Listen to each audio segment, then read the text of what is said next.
Hello and welcome to the Varietal Show. My name is Rory, and if you've never been here before, this is Varietal Literature's YouTube channel, which is a cozy little corner of the internet for narrative. And if you've never been here before, then you might not know that there's a live chat going on right now if you're watching it live. And in that live chat, we have Witchery, Jumpstore, GS, Zombie Wolf, and I'm sure a couple more will show up a little later on. Thank you so much, folks, for watching, and hello to you all. And you can join into that live chat because what we're going to do here is we're going to write a story using a solo tabletop RPG game prompts. And I'll explain how that all works in a minute. That's the point of the show, though. And you can give recommendations in the chat, and I'll try to integrate them into the story we're writing together. But if you're not here live, then the other advantage you have is down in the description below. There will be timestamps that lets you skip past this blibbity blab if you don't want to hear it.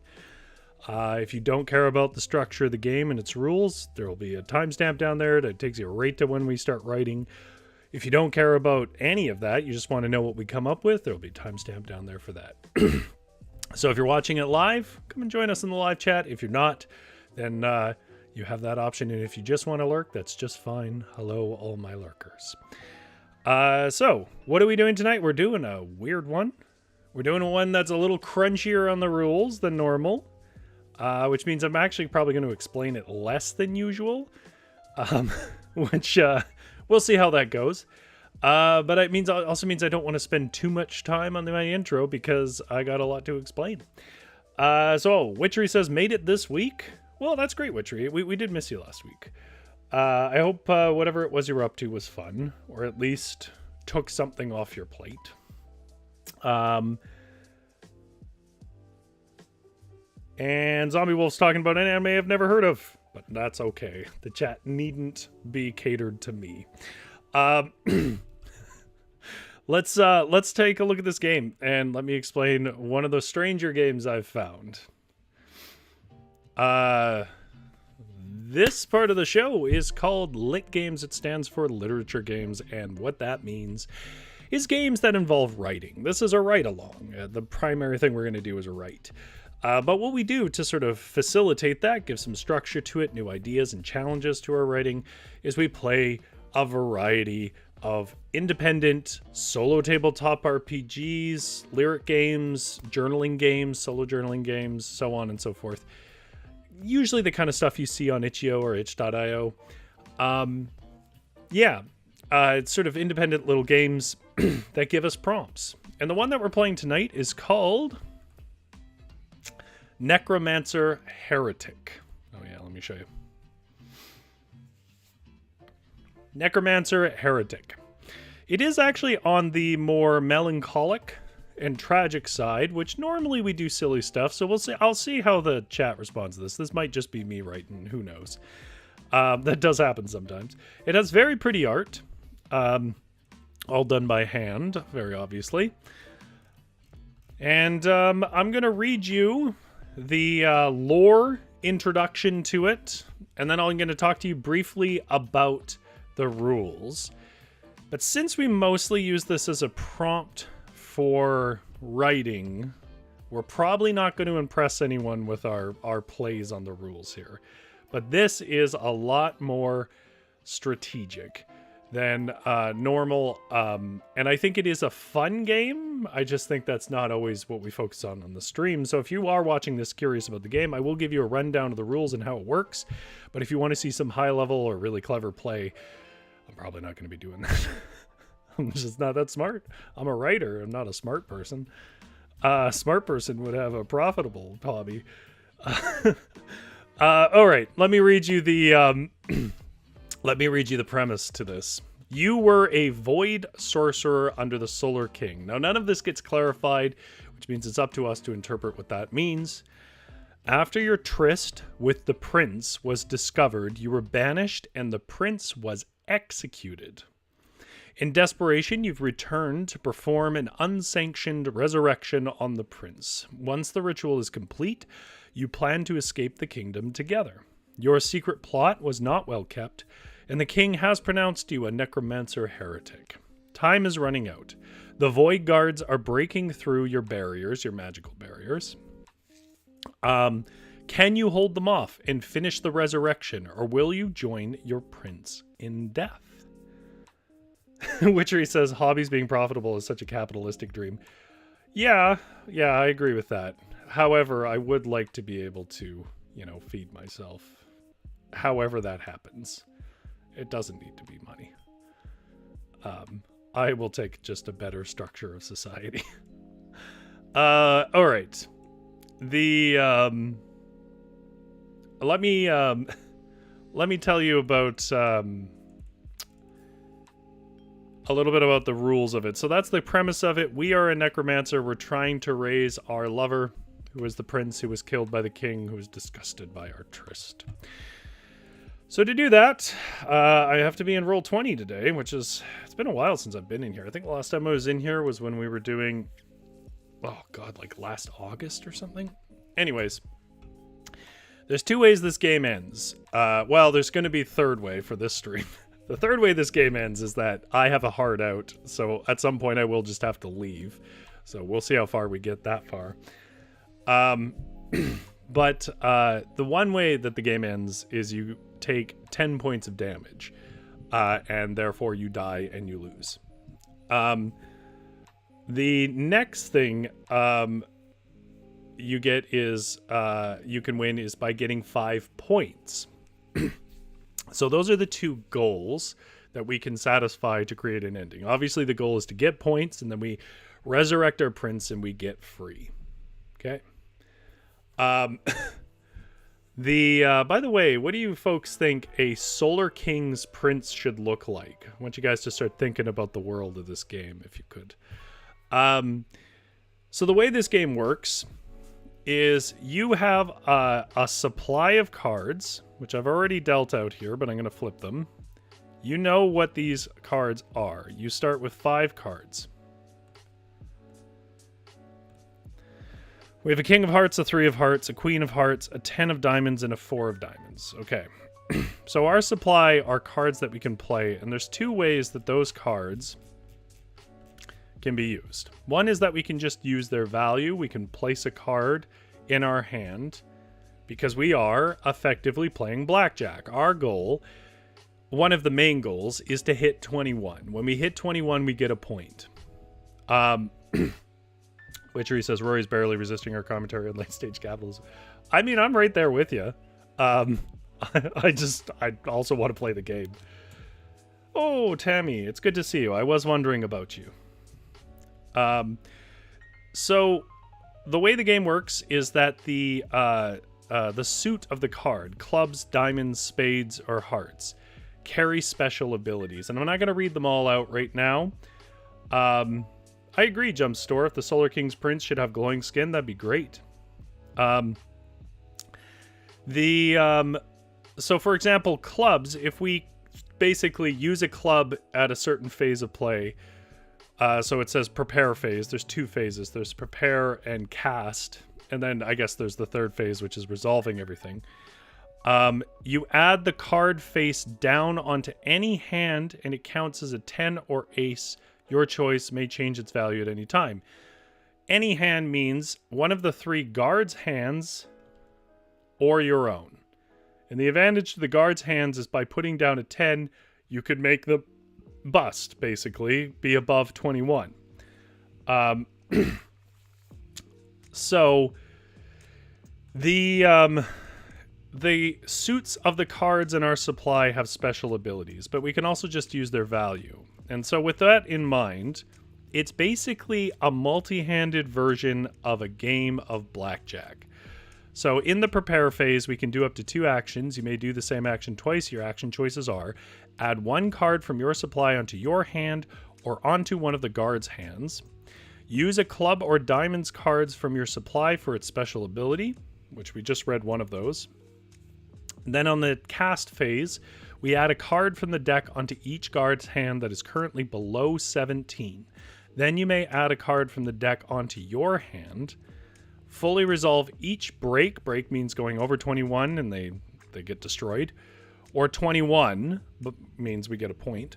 before adding a card to the next hand. Okay. The resolve phase, we take 1 damage for each guard hand that is higher than your hand, which as we go on from round to round will become harder to do. And then 4, based on the events of that round, you know, we destroyed some guards, we took some damage, whatever, we pull a card and we get a prompt, and that's where the journaling comes in.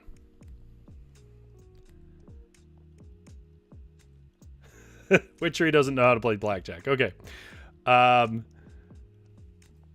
really simple version is that in blackjack, you get dealt a card. Your goal is to get as close to 21 in total without going over. All face cards are 10. And you get blind dealt a card, and then it's up to you if you want to keep taking cards, because the higher the value, the more likely you'll beat everyone at the table and get a 21. But if you go over, you lose. Okay, so I'm just going to set up our first round, and then I will explain what has happened, and then we'll get to a prompt and we'll start writing. Does that sound good? I do like these ideas I'm seeing about the Solar Kingdom, and I don't know what we should be like. Okay, so in the prepare phase, we can do up to 2 actions. You may do the same action twice. Your action choices are: add 1 card from your supply onto your hand, onto one of the guard's cards. So the first thing actually we need to do, as I recall, is we have to put down the guard's hands. So to set it up, we draw 5 cards, place them in front of us. That's our supply. Then we add 1 card from the deck into each of the 3 guards' hands. So let's do that now. 1. If you're a person that really likes symmetry, it's going to be a frustrating stream. Roll 20. Why aren't you better?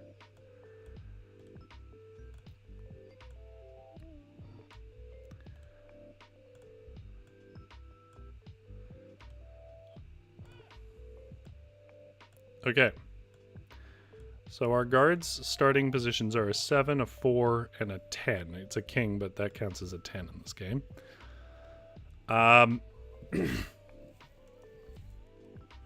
So in our prepare phase, so we're preparing part of our ritual. We're trying to resurrect our dead prince. Zombie Wall says, how good are you at card counting, Rory? I'm not. Witchery says, the character limit is too short to rant about. Roll 20. One thing I will say is it is impressive how much they've done with all the RAM that a browser gives you, but maybe that wasn't a sustainable thing. Tammy says I can count to 52 around card counting. Okay. So now we can do 2 actions. We can place one of these cards on one of the guards' hands. We can place a card for ourselves in the center, because we don't want to be below them or we'll take damage. Or we can use one of their abilities, and the 2 abilities that we have here are... During that, we're in the prepare phase, so we can only do these 2. Hearts prevent damage, by the way. We consume it and it prevents damage. Add this card face down onto any hand, counts as a 10 or an ace. Your choice. May change its value at any time. Use during, and diamonds, galvanize, use during the prepare phase. Discard this card and add up to 2 cards from the deck into your supply, so we just basically get more points. Or we can add 2 cards just as is out here. So why don't I give this guard another 10? Because if he gets anything but an ace, he will blow, and the what is the term they're using? Break, I think is the term.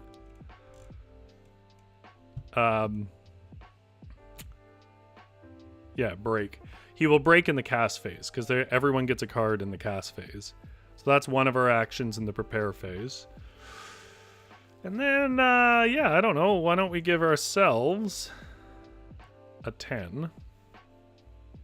And that's our prepare phase. Okay, so now everybody... I think there's a way I can make it so that it automatically flips these, but I don't remember where the settings are for them. Nope. Whatever. Okay, so this one, we're in the casting phase now.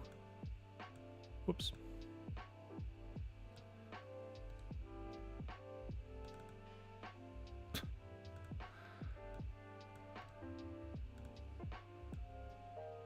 There are 12. Okay, let's see if we can make this one guard break.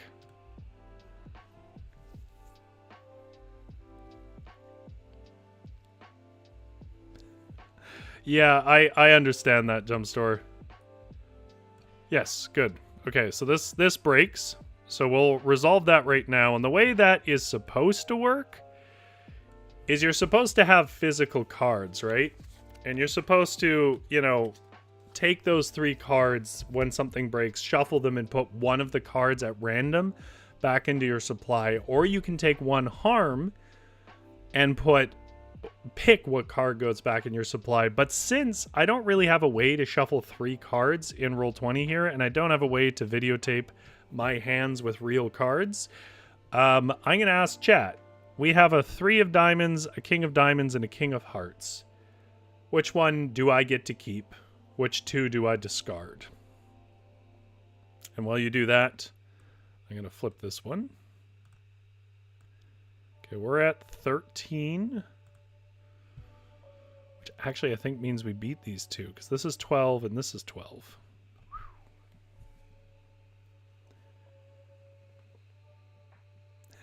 Witchery says, unless you got a new computer while his way, we should just be happy you can open Roll20.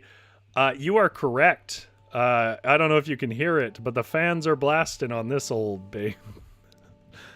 Okay, so this goes to our discard pile. King of Hearts is back in there.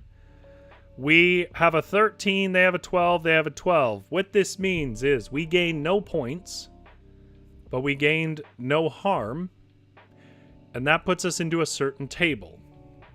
So let me show you how that works. All of this is going to be a part of our writing. I just felt like it was better for me to go right into the game and then show you how it connects with the writing. So we're at the journaling phase, and there are 3 tables you look at in the journaling phase. The first table is when you take damage, and it's prompts concerned with the past between you and the prince who is deceased. We didn't take damage, though, so we won't be using that one. The present is if you did not receive damage this turn, but you also didn't earn any points this turn. Unfortunately, if we fail to earn any points and don't take any damage, we will have to take 1 damage when we take this prompt, which is prompts about the present. So we will take 1 damage.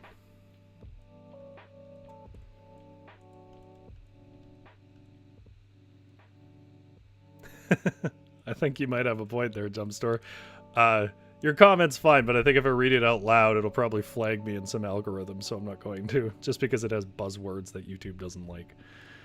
And then the future is if you gained a point, because obviously that's what we want to do, which we didn't do. So we will be on this table, the present, and I'm going to use physical cards for this. We just pick a card, and then based on the value of the card, we get a prompt. I wish you guys could pick a card. There you go, pick a card. Witcher says, I'm not going to lie, my least favorite part about the indie RPGs is how many of them really want you to use physical items with no regard for how easy that may or may not be. Yeah, fair enough. I find it... I'm okay with the deck of cards, and I'm okay with the dice because I feel like if you're playing indie games, you probably have dice. It's when we get to the ones that use, like, a Jenga tower, a tarot card set, and, like, 3 other things, and it's like, how many people really have these? The only tarot card set I could find in the house was in the weirdest turn, I did mention this when I pulled it up on the stream before, was a Lord of the Rings themed tarot card set, which, I mean, that's neither here nor there for me, but I don't think Tolkien would have been too pleased with that. Okay, so this is a 4 of clubs.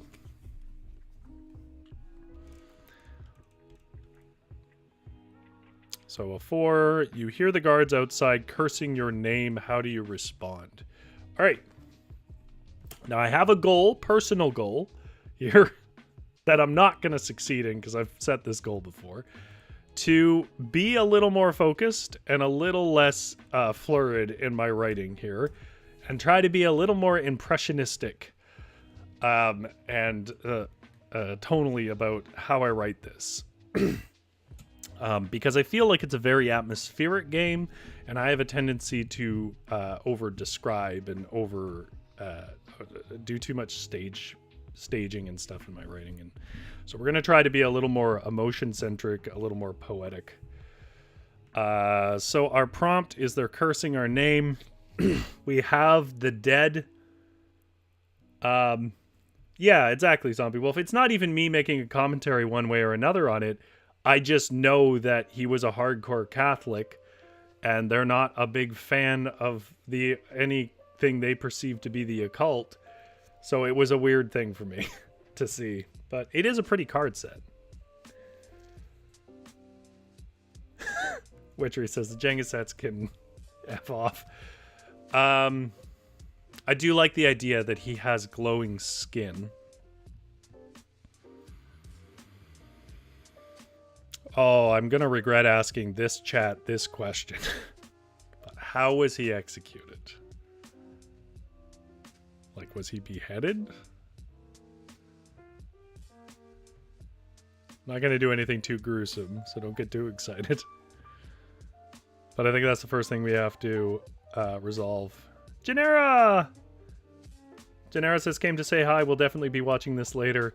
What a time to come in, Janera. It's very good to see you. Witchery says, so no drawn and quartered. I mean, we could. That's going to be a lot of description. But at least with drawn and quartered, it would explain why we need to make 5 points. Because we'd have to reconnect 5 parts of their body.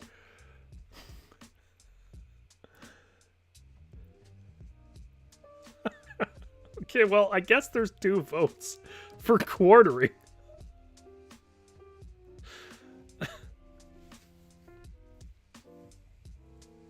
Zombie Wolf going creative says night exposure as solar power was sucked out by the dark environment. Oh, interesting. Because we are like void somethings.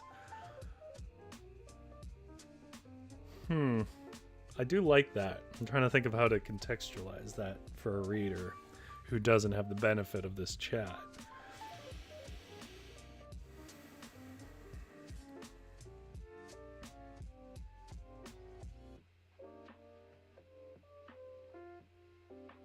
What's an elegant name for the prince?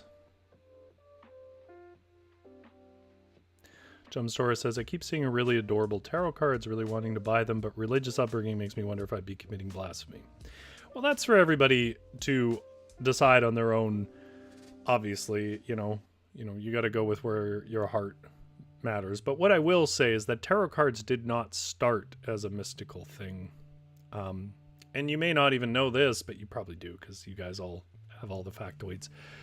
Well, they're not even factoids, just facts.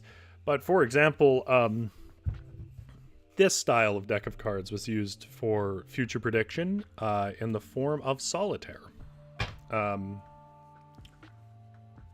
which I won't describe in great length. You can read about it if you're interested. But solitaire used to be used as a prophetic game. Solaris is great. Praise the sun. Solaris.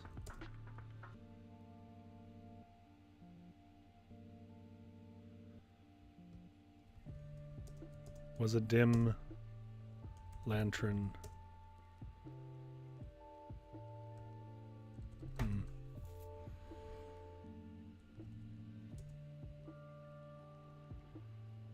Was pale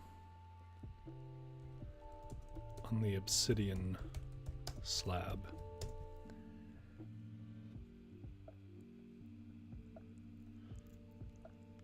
Witchery says, yeah, anything can be a fortune teller if you try. Yeah, I mean, there's lots of things that have been made, like tea leaves and coffee grinds and palm reading and so on.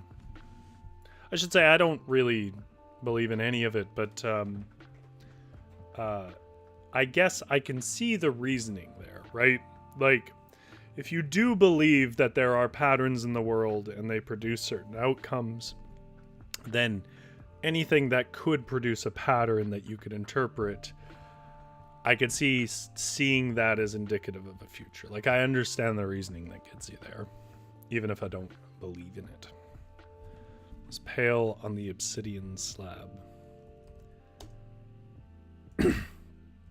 His sun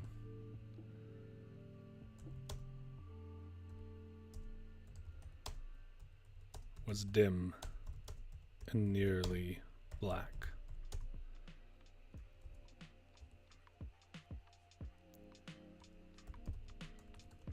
His soft face, his soft eyes, wide and lost. The stone drawing from him his light, his love, his life. See, more poetic, less specific.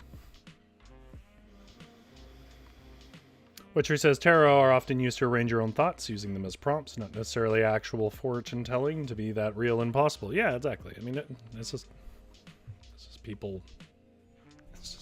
having fun, really. I mean, at the end of the day, I don't know how, I know some people take it very seriously, but I think most people just see it as like, well, maybe it'll tell me something.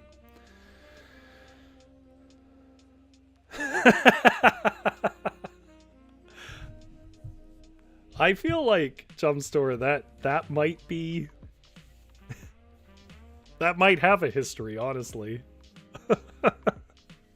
I could see that happening on a farm or something in the 14th century.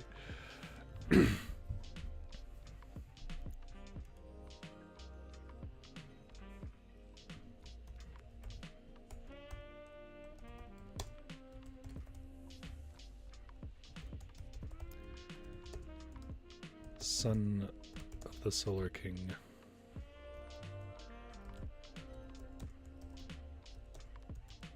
And dead by the same. And for our affair.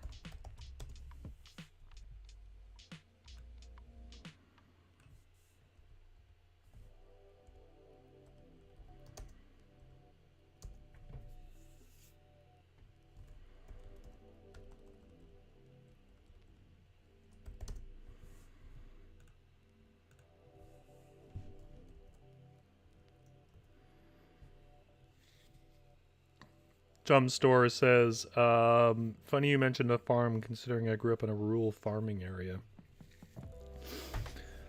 It probably had its advantages, but I can definitely see the disadvantages as well. Witcher says, I don't miss school. I don't really miss school either. I kind of missed university. I did genuinely enjoy university, but not really high school.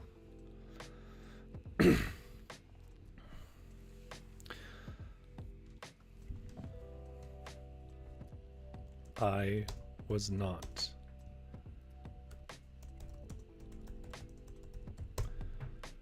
I was nothing without him. The dark art were a pit where souls were consumed, or so I was told, but I felt a pit consume me already, looking upon his still cold body executed on the light draining stone slab.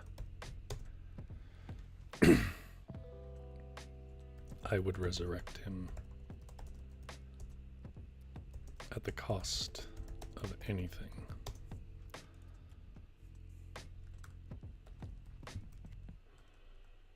Including myself and my worthless soul. Worthless is a little extreme.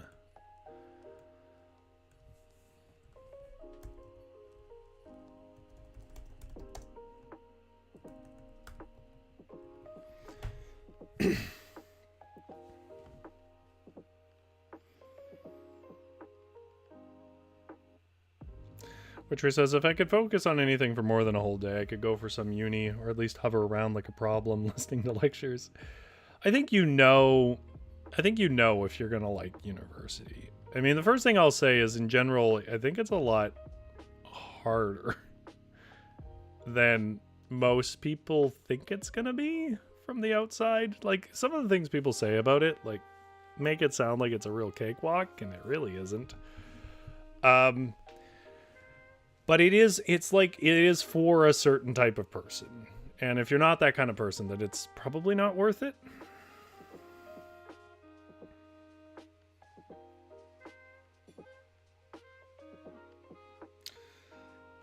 Kids riding pigs. I like it.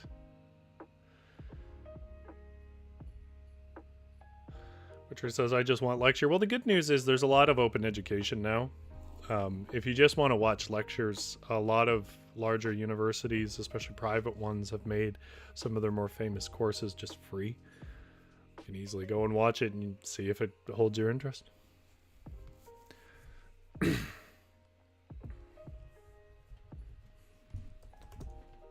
The king's guards were upon me, though.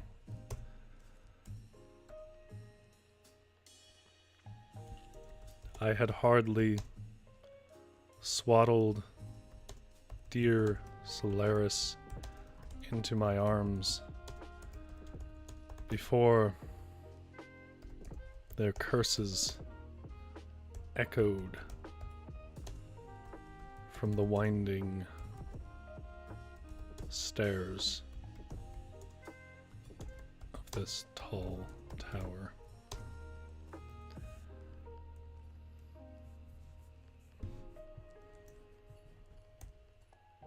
Heretic, heretic, heretic, blasphemer shall join the soil with the traitor prince.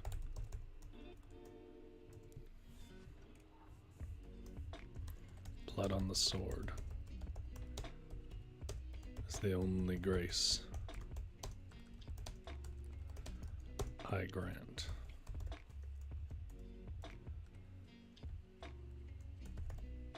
Solaris in my arms, emanating still with a dim dusk light. I cast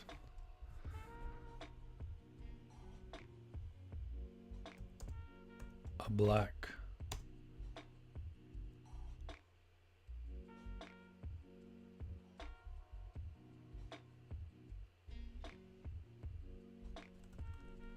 streak of consuming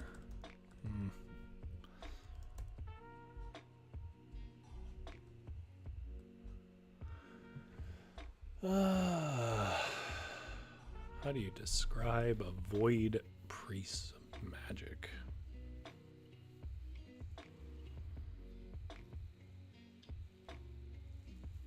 Witchery says, we had a school memorial award for a young boy who died when his four-wheeler flipped on him. So I sort of lived in a hybrid town/farm, and yeah, the ATVs that we had around, everyone said they were the worst thing very sad to hear.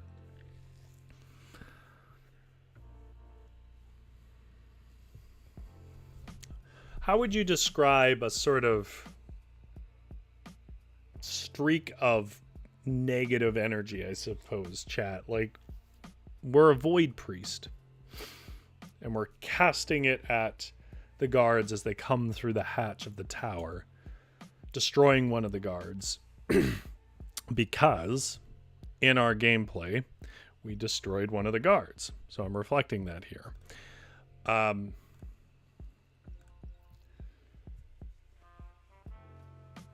But what would be the word for this? Like, you know, I'm already using obsidian literally, so I don't want to use that again. I don't want to be too wordy. I want to be a little more impressionistic. So things like antimatter is just too much of a mouthful.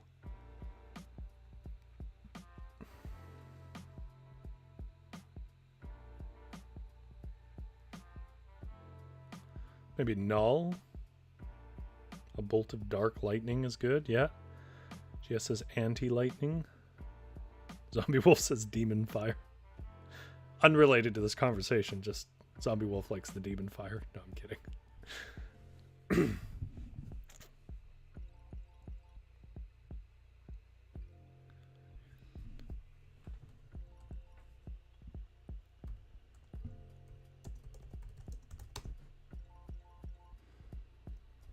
I think I'm going to mix some ideas.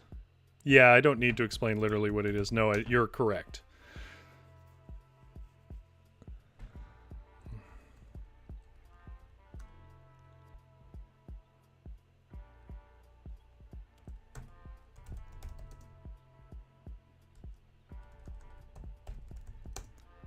Like, I can see it in my head.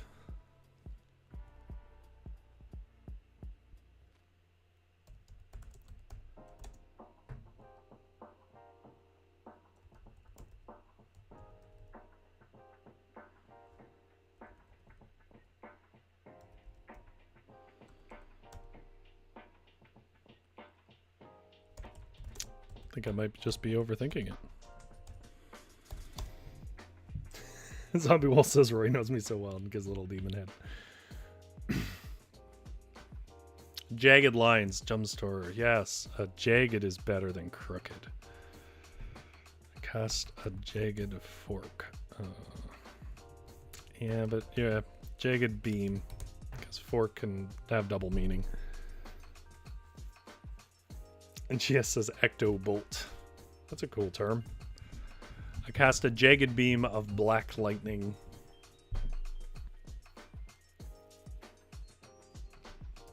Towards the guard.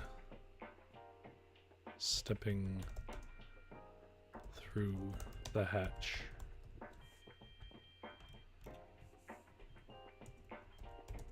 He meant nothing to me as he turned to dust. Nothing mattered but Solaris, and time was short before his soul was lost from his body. I ran for the ritual room.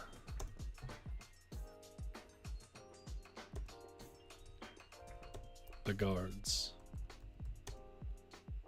cursing on behind me. Okay. Witchery says jagged fork. What in the Little Mermaid? Yeah. Can thank Shadow Academy for that jagged lines line. It's a lyric from the favorite song of theirs. Oh, good.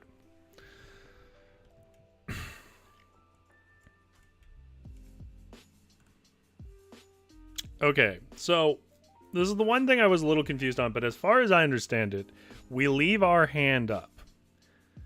And the guards that had a hand up. I think we leave the help. Let me double check this. I went back and forth when I was reading the rules about this. But we've done a round. That's a full round. We did our moves. We resolved some things on the card table. There is more strategy to this than I'm portraying. There are some other rules that happen if we hit a 21.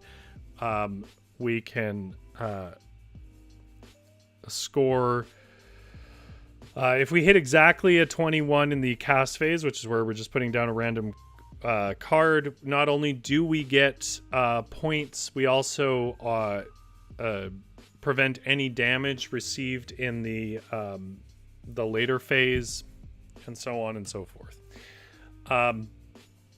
There's a bunch of other things going on in the rules that I have not really done much with, but that's okay because this isn't like the most tactical stream. I should say that I personally do like tactical gameplay, but that isn't really my focus on this stream. Yeah, okay. So the deck remains the same way. Witchery says, I personally like Jagged Little Pill. Am I being too old again? No, Jagged Little Pill came out like, what, 5 years ago? Don't look it up. Just live in a reality where we aren't dreadfully old.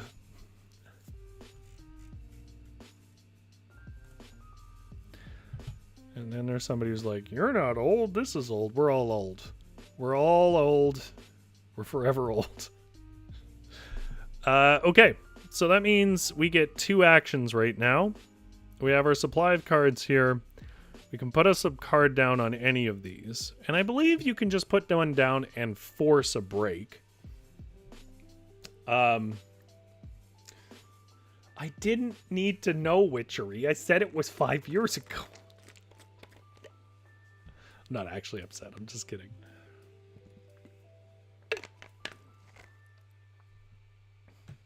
But if anyone hasn't done the math, that means that was 29 years ago.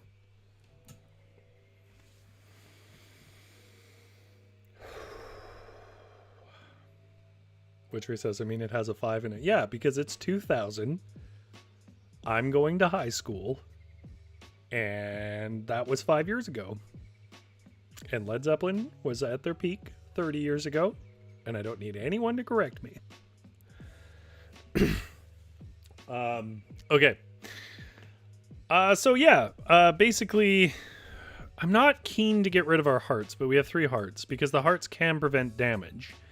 And I don't want to exhaust our supply, but we also have diamonds, which allows us to discard that card and add up to 2 cards from the deck into our supply. I think I might actually do that. Oh, but what I could do is I could put... No, I don't want to do that. I was going to say I could put it here and then we would know for sure we had a 17, but that makes it really likely that we're going to break. Oh yeah, and I have to add one damage because I already explained it. If you forgot, that's fine. We took 1 damage anyways.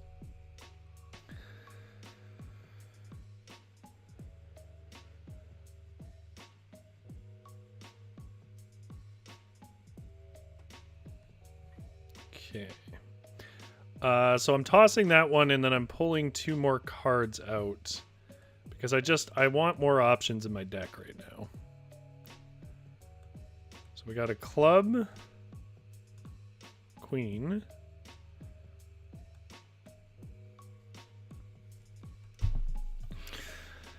okay. We have 2 12s on the board, which means if I put any of these face cards on any of the guards, they'll break. Do you guys think we should do that, or should we hang on to it and see if they... Because 12 is a dangerous number. Anything... Like, there's a 90% chance they won't break when they get the cards in the next phase. And they could very well wind up above us. And there's an 80% chance we're going to break in that phase, which would put us in a bad position. So, what do you think? Do you think we should throw down a 10, push them over to 22, at least one of them, and destroy them?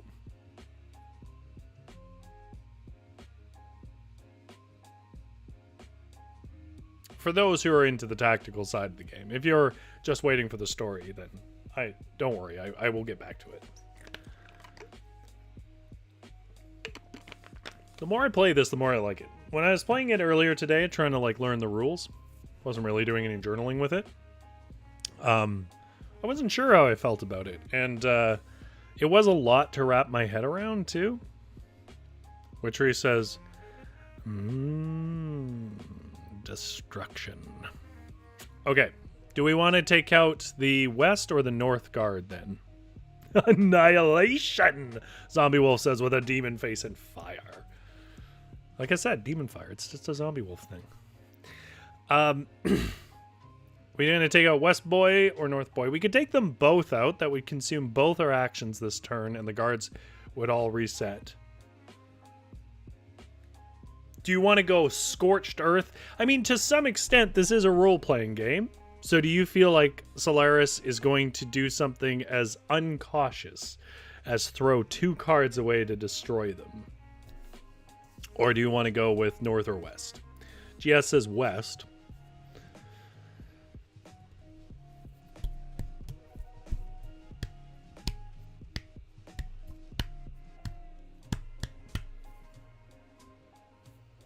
Both is good.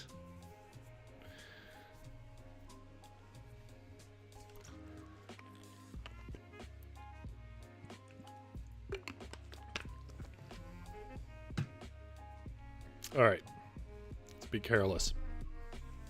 They made us suffer. They should suffer. Zombie Wolf says, you know I'm going for Scorched Earth. All right, all right, all right. I gave you a chance, just in case. Club, okay. I don't think that really matters because it's a 10 either way. Bust. And I don't think it really matters if it's a queen or a king, so we'll throw that down there too. And that means each of these will break, but it does mean we get a card back. So chat, again, I can't shuffle it. It should be random, but do we want back the 5-7 or queen? Remember that the values of the cards only really matter insofar as, you know, giving us options to add to our own hand. The types of cards matter a bit more in this game. Witchery says crusade time. Yeah, that's what's going to happen. The Void Priest is going to resurrect Solaris, and he is going to become back no longer the naive boy that we fell in love with, but a brutal dictator who will destroy his father and his traitor kingdom. Okay, we're saving the hearts. And then off the top one, we have a 4, an 8 of hearts, and a queen of spades, or sorry, clubs. A 4 of spades, 8 of hearts, queen of clubs. I'm going to throw these 2 into the discard bin.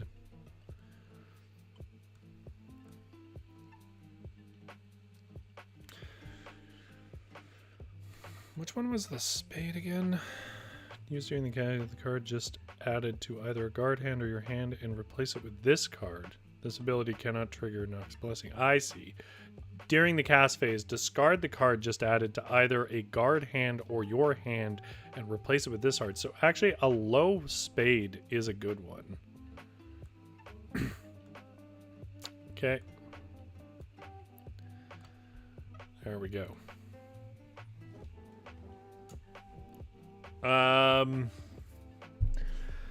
Okay, so that's our 2 actions. We broke 2 of them. I don't think we really get anything for that other than clearing the board. We're at a 13, and now we're in the casting phase, which means we have to draw 4 cards, flip 4 cards. I don't know why it doesn't go where I drop it. Maybe just to bother people who like symmetry.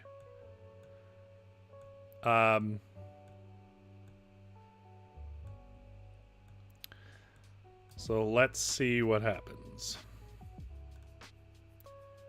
So the way aces work when they're on the guards, this is from the rules, is you pick the one that makes the most sense for them. They have some specific guidelines on that, but basically in Blackjack, aces can be a 1 or 11. It's up to you. You can make that call at any time.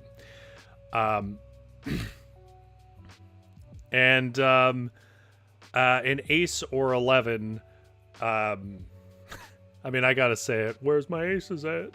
I know, we have a chat full of them. But an ace or 11, it basically, you don't get to say that it's an 11 for the guard just because it's to your advantage. So in other words, if they are over 10, then it would be an ace. It would be 1. And if it was under 10, it'd be an 11, right? That's how you count them. Not that anybody really cares in this chat, but if you are watching this to know a bit about the game. Tammy is vibing to our murderous machinations. Okay. So we have an 11, a 6, and a 5. Let's see if we are going to break. We didn't break. It's an 18. Which means we almost certainly are going to break on the next turn.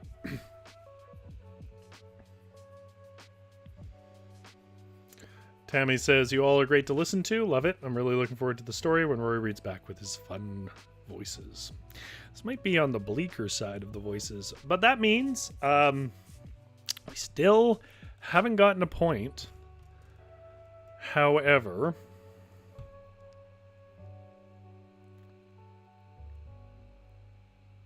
we still haven't taken any damage, I don't believe.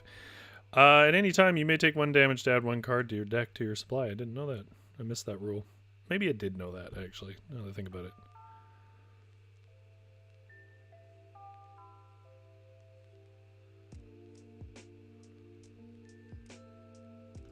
Okay. So, once again, we are going to the present. Because we neither took damage, nor did we do...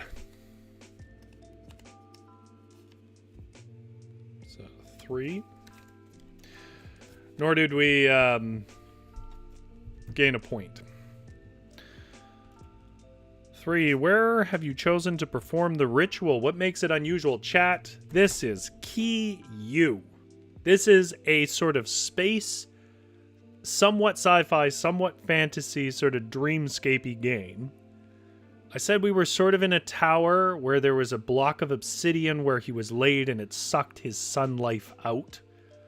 We're taking him off that block of obsidian and running along the high walls of the castle away from the guards. But where did we set up the ritual room?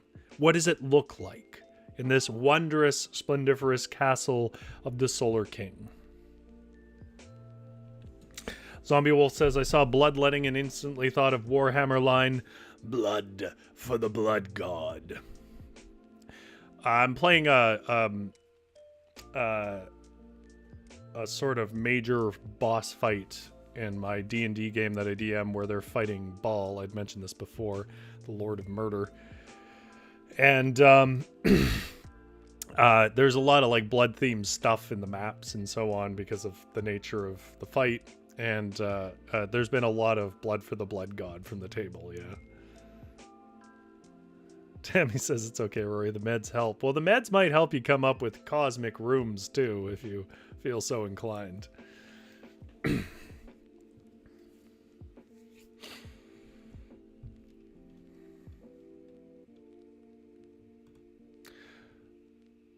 Maybe in an atrium. I like the idea.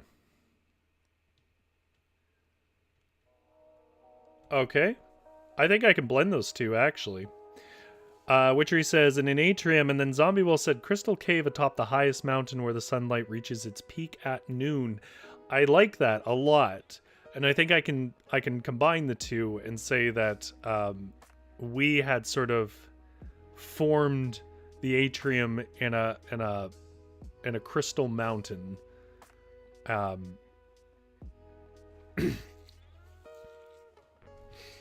And Gia says top of a tower. Okay, I think I know. I'm going to try and think of the simplest way to describe this. I can picture it in my head.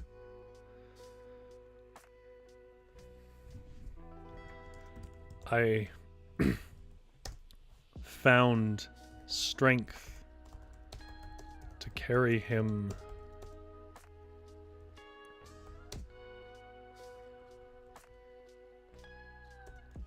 in my fear.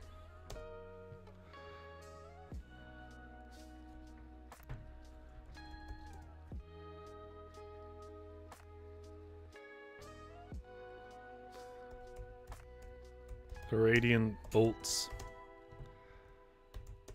The pursuant guards. Loosed upon me.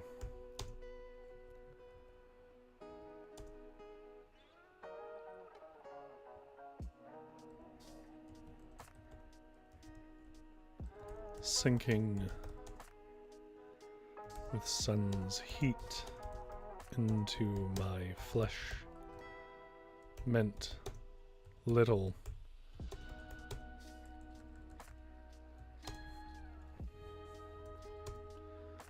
But when one such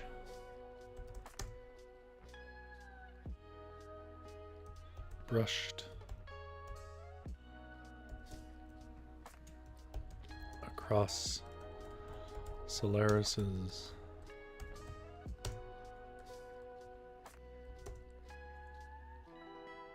cheek,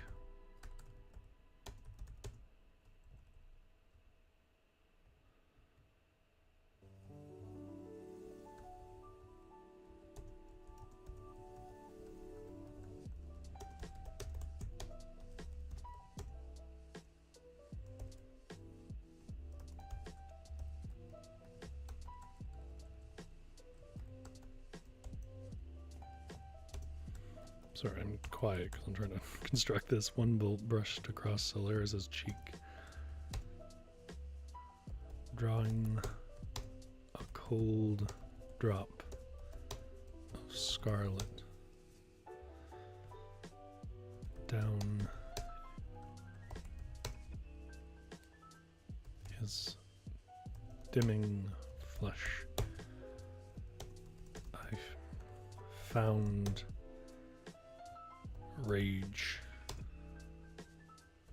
and its energizing fire.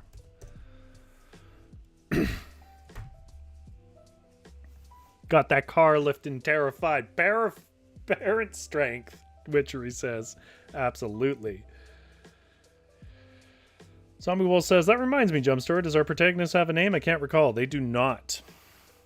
So far, I don't know, I may have to relent on this, but so far, usually when I do stuff like this, that's a little more poetic, a little less specific, and a little more episodic, or like in the moment, present tense, usually don't give them a name or a gender either. Because I don't need to.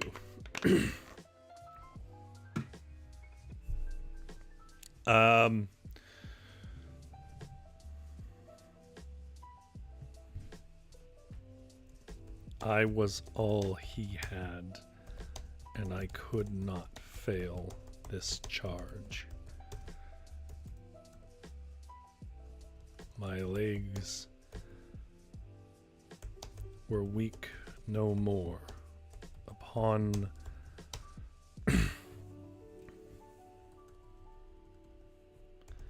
in my sprint across the high walls of the solar keep. Zombie Wolf says, that's not an issue, Rory. Plenty of classic stories of nameless protagonists. Yeah. I realize this isn't probably a lot of people's classic stories, but in the original, well, I guess also in the movie, but in the Polaniek's book, Fight Club, they don't have a name. But he makes more of a thing of it. Like, it's a part of the social commentary of it. I'm trying to think what else. It seemed to be like a bit of a Gen X writer thing, too. Because I feel like some of the short stories from, what's his name? I can't remember his name. It's like a wildly famous writer that I'm kind of meh on from Gen X, but he would do stuff like that a lot. Can't think of his name. My legs were weak no more. I don't like that. My legs were numb to me.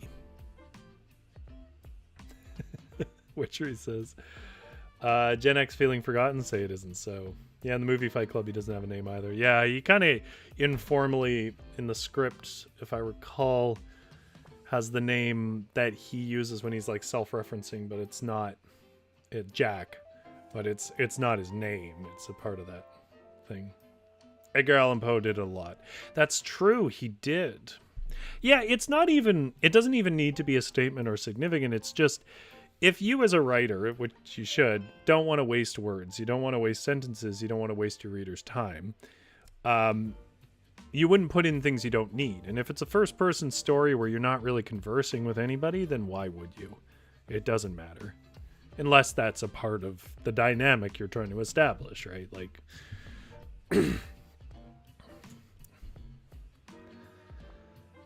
My legs were numb to me, and my...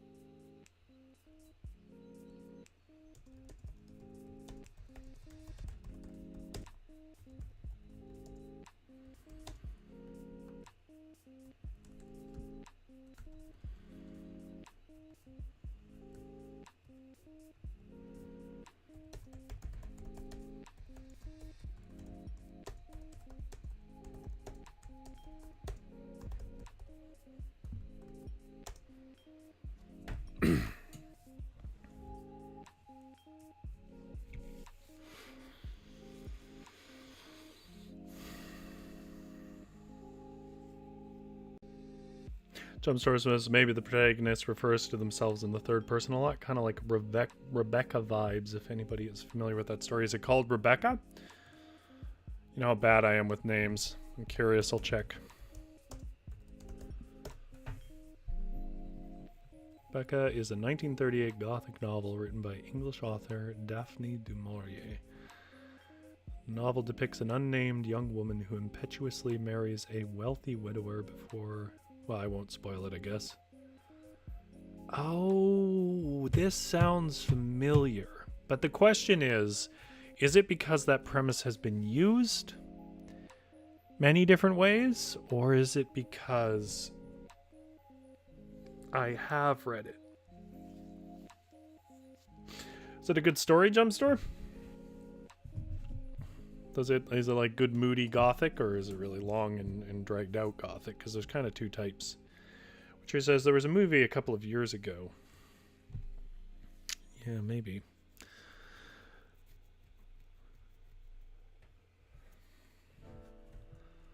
The wall of the keep led to the board halls. I don't mean bored as in I'm bored. I mean like boring into a wall. Is that spelled a different way? How would I clarify? I like the term board halls, but I don't like the ambiguity of its meaning. Starring Lily James. GS says very good moody gothic, but it is like a full-length book, eh? I should probably just appreciate this conversation for its own terms, but in the back of my head I'm like, could I read it for Halloween? Well, first of all, let's do the right one. Led to the board. I guess board out is the only way I'm going to get away with this. Tunneled. Yeah, I did think of tunneled. I don't like the words. I don't like the syllabic construction of it, but I don't think I can get away with it. Anything else?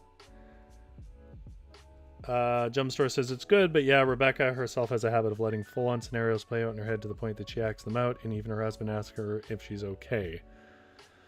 Well, that sounds like me just writing stories. Oh, that's right. It doesn't like the British English.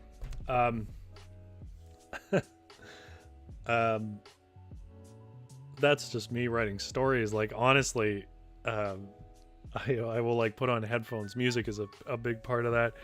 Usually sort of things without lyrics and stuff like that. And I'll play a song on repeat and I can like see things in my mind also known as having an imagination. um, and I'll, like, you know, get the structure in my head and whatever. But if you walk into the room when I'm doing that, I look genuinely crazy. The wall of the keep led to the tunneled halls of the great crystal peaks that were the centerpiece of the castle in Kingdom.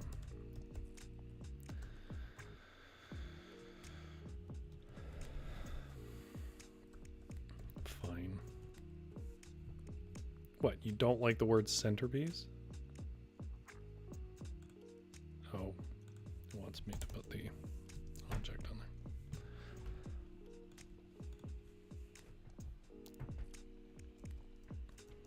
The sun was arcing to its peak.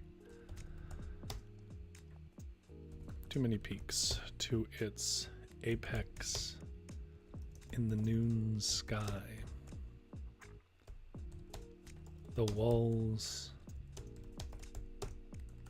of this transparent mountain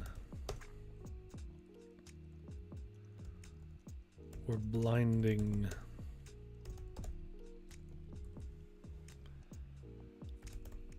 With bifurcating wavelengths and wild and sharp.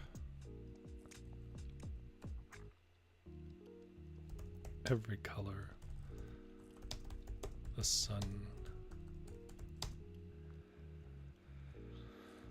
could splinter into. Could do better with that. Splinter.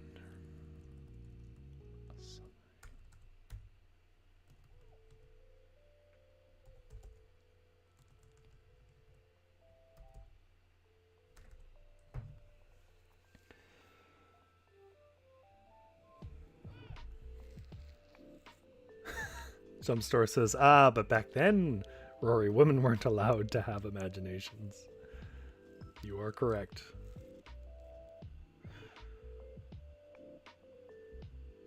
In fairness, we weren't people at the time, yeah. But in most districts, yeah.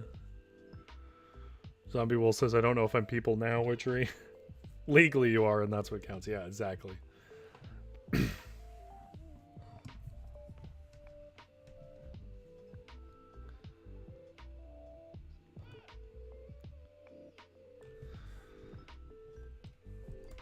Splintered into every color that a sunbeam could hide.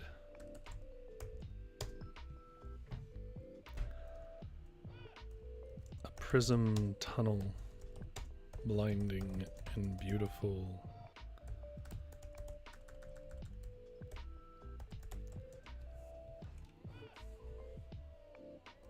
And painting the blush of life across Solaris's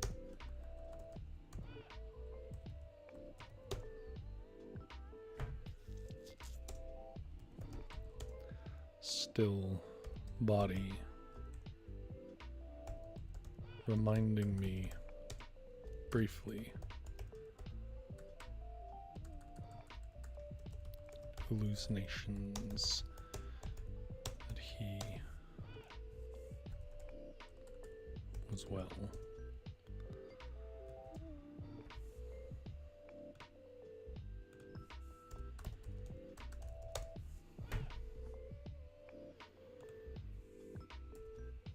I find tears in my eyes.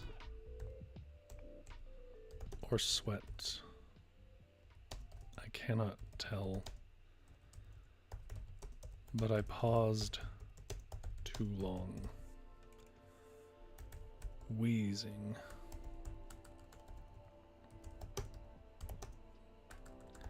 catch my breath. And the guards were near upon me.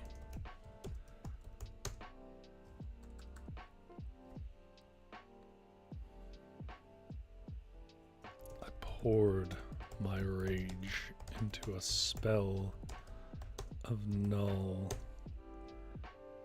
matter that spilled in a scream from me, and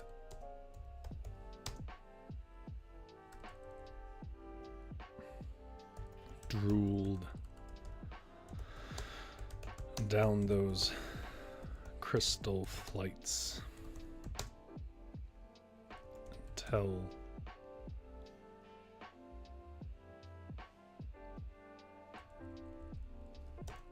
the guards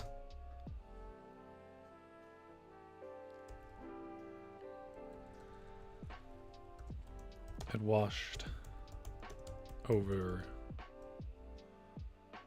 the soldiers, and I was again alone with my love.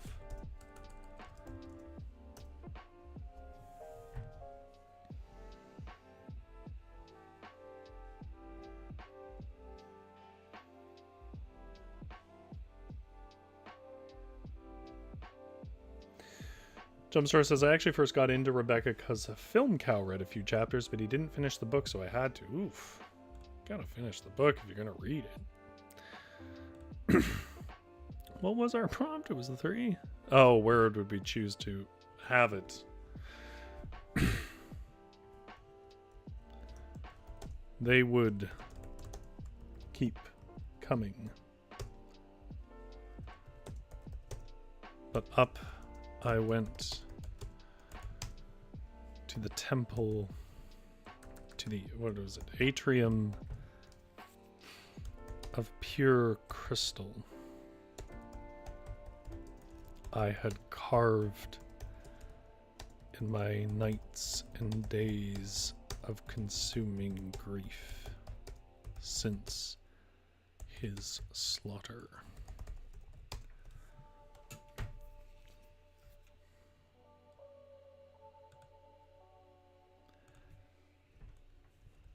It was a wide room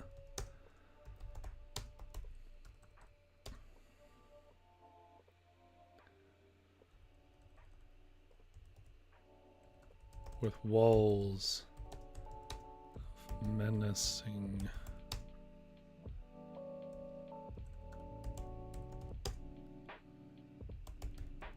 is geode's the right word here? Let's see what the definition is.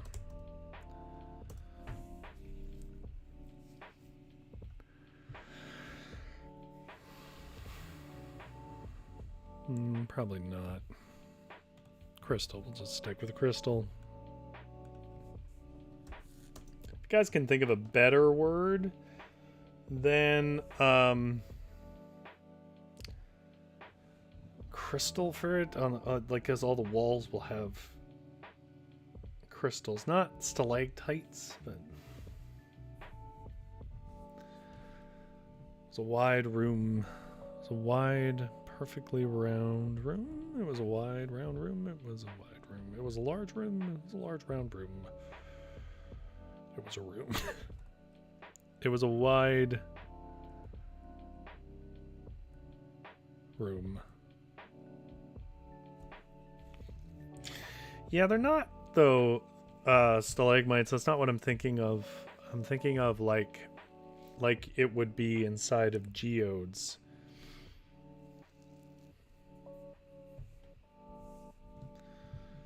Not like formed over time exactly. I mean, I guess they all are.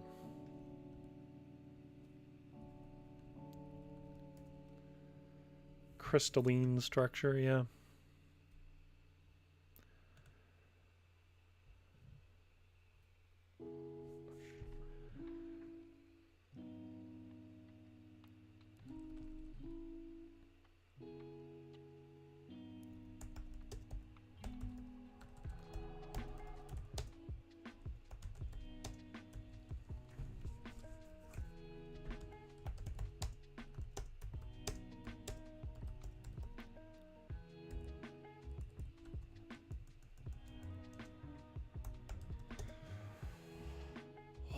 What is the name of that? Doing a lot of Googling today.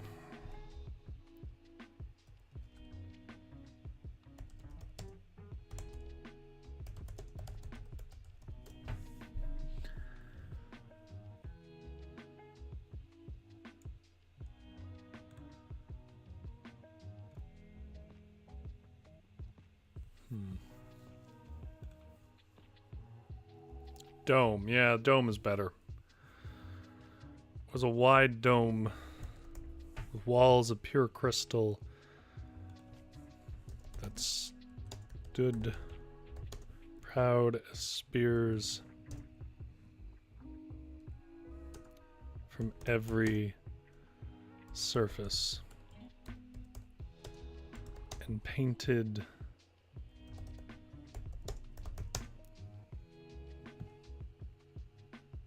the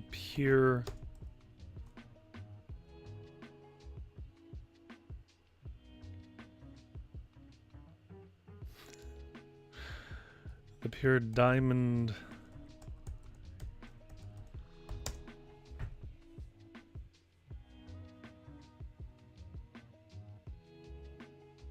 not slab, though that would work. Oh my god. The pure diamond.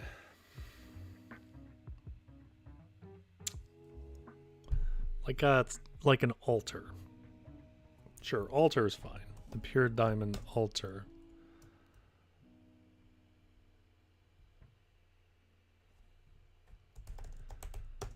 With the rising sunlight. It was a wide dome with walls of pure crystal that stood proud as spears from every surface and every angle.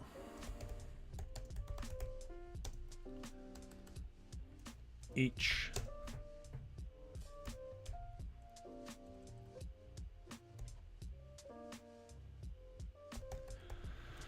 crystal focused each crystal painted the pure diamond altar at the center of this hollowed peak with the rising sunlight outside. Deus! Oh my god, I'm sorry if I blew somebody's ears out. That is what I was trying to remember. Deus. Also, why did I lose my damn TV again?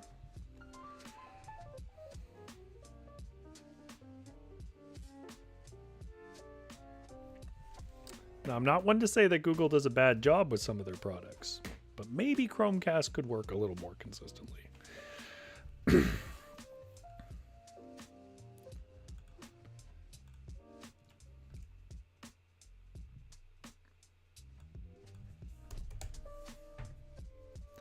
Like, I use the word Deus just constantly in D&D, and I do not know why I couldn't pull that word to mind. Oh, I took like 10 minutes on that sentence, which isn't unusual if I was not writing on this stream, but I try not to get into the weeds like that on streams like that. This.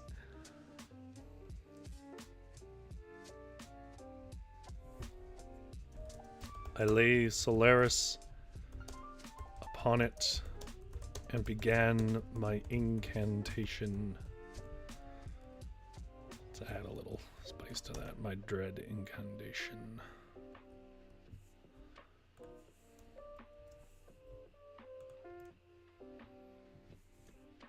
Below, in distortion and echo, I could perceive the coming of more violent men.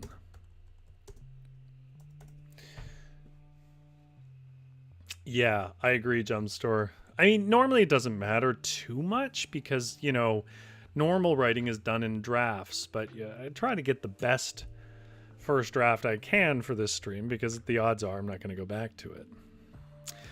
Okay. That was a really beautiful room you guys conceived. It was a great idea. I really like it. We are almost certainly going to break. We are at 18. Tammy says, I love how much you all are making me laugh tonight. It's definitely helping distract me. Well, I'm very glad to hear that. Something tells me the medication is also helping, but I'll take credit where I can.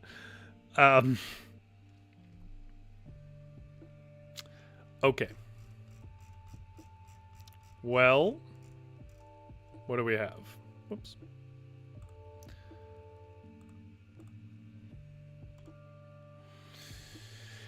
Hearts. Well, at least we can absorb some of that damage from breaking. That won't be too bad. But the problem with breaking...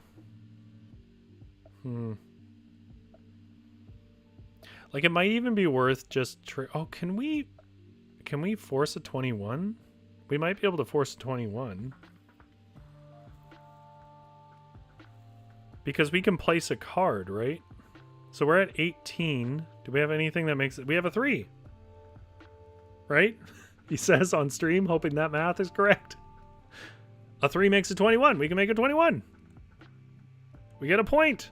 Oh my god, we get a point. And if you're like, I'm misinterpreting the rules, I don't care. That's my understanding of the rules. I think that's a legit play. Okay, I didn't actually expect to succeed, so I don't know what to do now, which is the story of my life. Okay, if your hand reaches exactly 21, score 1 point and immediately discard your hand. If a guard's hand reaches exactly 21, take 2 damage and immediately discard that hand. If we reach it during the cast phase, we get a special thing. Okay. Jumpstore says, well, worst case scenario, we die with our true love and the story becomes a tragic romance. I don't think we're going to reach any conclusion today because we're an hour and a half in and we have 1 health point, 1 damage out of 10 to end the game that way, and 1 point out of 5.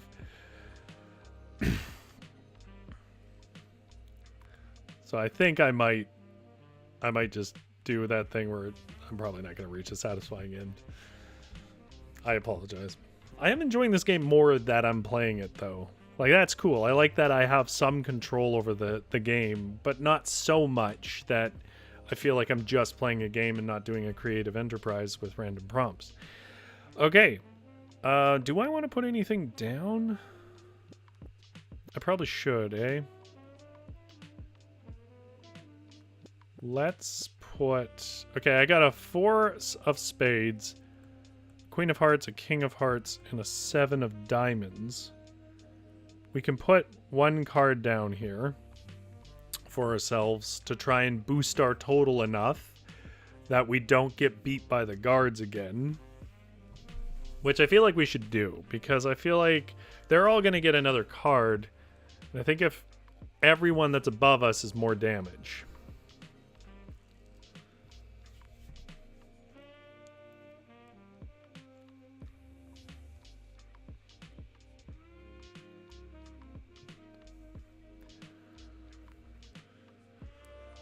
I'm a little torn on this because it's probably the last round I'm going to be able to play.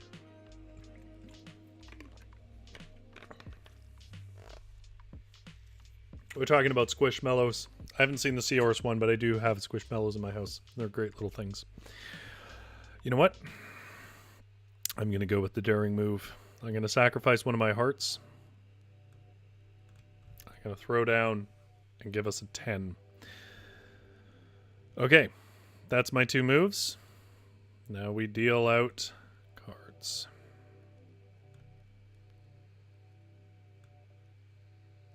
Go big or go home, says Jumpstore. That's right. Okay.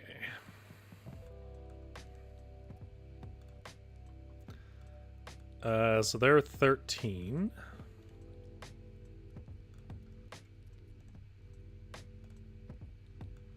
They are a 11 and 11, rather. And they're a 7. So that's a so 13 is the one to beat. And we're a 17. So we beat everyone again. Yeah. Do I have any cards I can play to buff that during the cast phase? I don't think so. Discard Discard the card just added to either a guard hand or your hand and replace it with this card. This ability cannot trigger Nox Blessing. And we only have a 4. Nope. Okay. I also realized actually I'm supposed to have 2 damage because every time you don't score a point or take damage during the rounds, you have to pull from a prompt table that gives you a damage, 1 damage point. So like it's to keep you from being too neutral. So we gained no points, but we took no damage. Let's look at our prompts. We're still on the same table. I'm just going to pull from the top of the pile. It's a 10.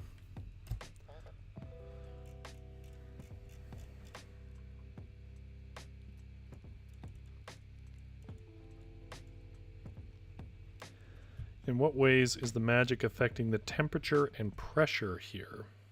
Well, we're supposed to be a void priest, whatever that is. So I imagine we don't like the heat, but this room would get quite hot.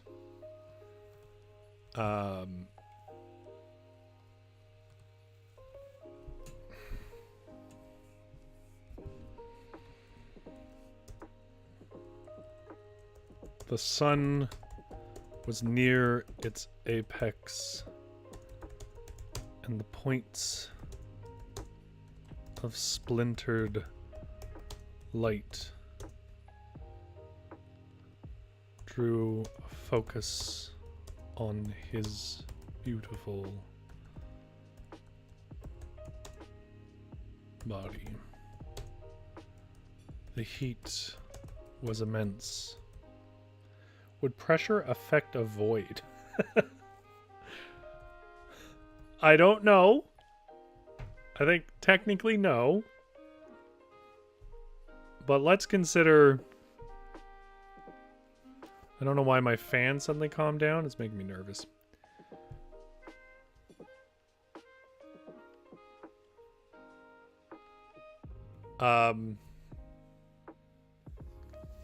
Let's consider the metaphorical significance before we consider the literal physical significance. Sun was near its apex, and the point of splintered light drew focus on his beautiful body. The heat was immense. And I felt, and I was withering in it. My soul was woven to the void and the dark ways.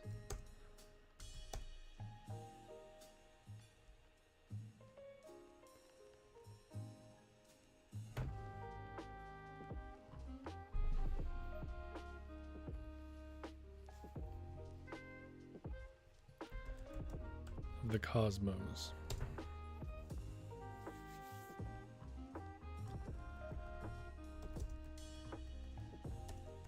I could barely stand to be.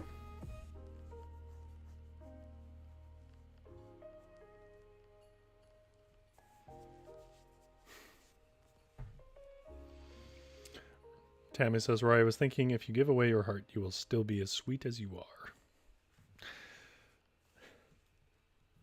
Is that because my meat is sweet?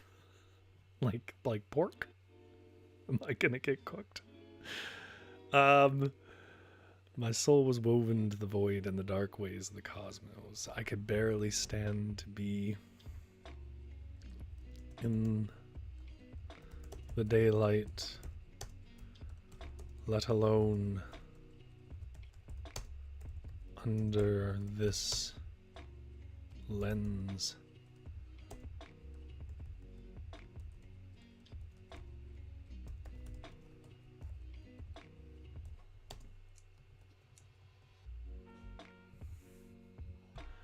Zombie Will said, but he'd probably not survive losing his heart.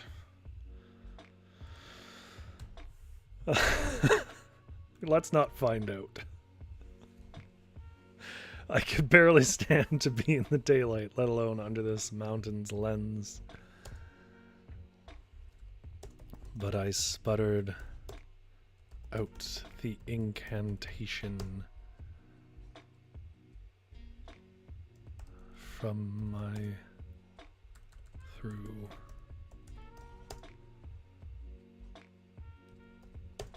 dripping sweat.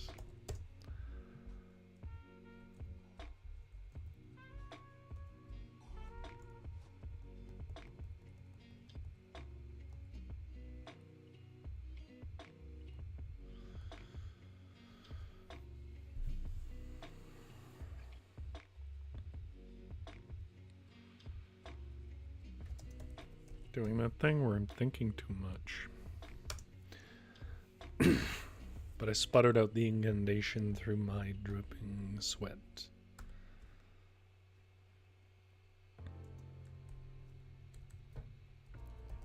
Darkening.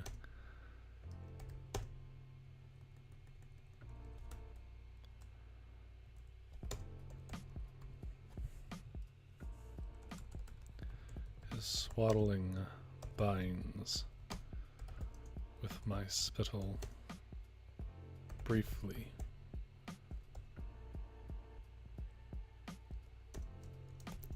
It evaporated, near as quick as it came. The guards were almost to the peak.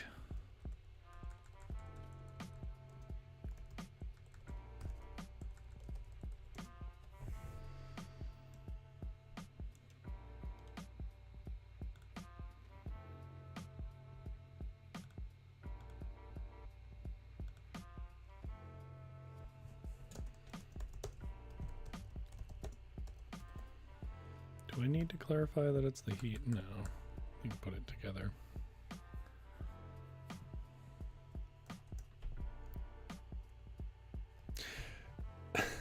I dread asking this, and there's a good chance that YouTube isn't even going to let you type it. But what are some Latin words that could go into the first part of our incantation?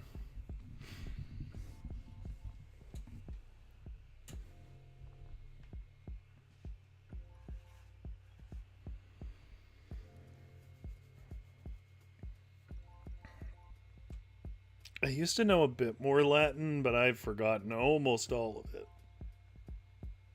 I never specifically learned it. Like, I didn't do like a classics education, but it came up a lot in philosophy.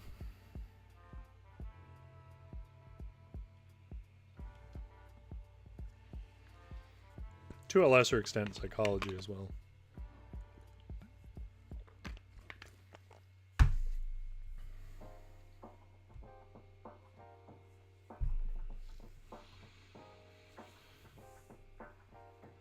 When we get some Latin incantation words down here, I'll give us our little like final line for this scene, and then we'll read back what we have. You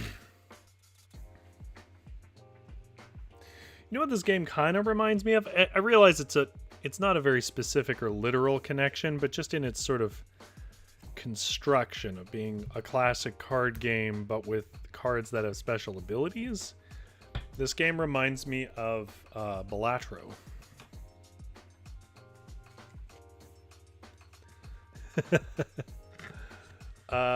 Witcher says, I'm not quite lapsed Catholic enough to sincerely care about Latin. Oh god, I'm gonna have to trust Google Translate on this then, which is not trustworthy with Latin.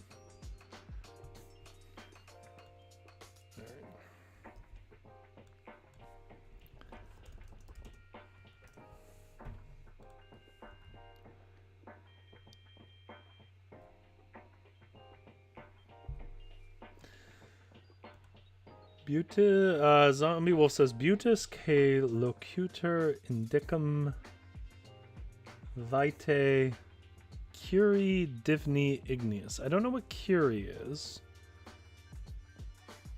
Beautiful life.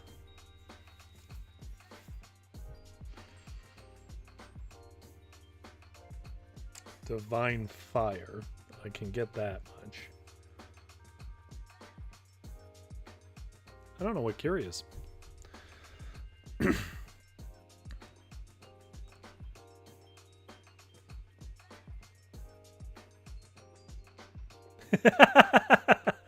Witchery says, may I suggest Bippity Boppity Boo?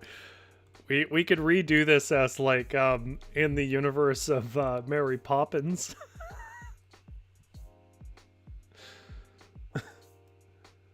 You just literally pulled some random words from memory. Okay. I like Divni Igneous, because I believe that's divine fire, if I recall. Oops.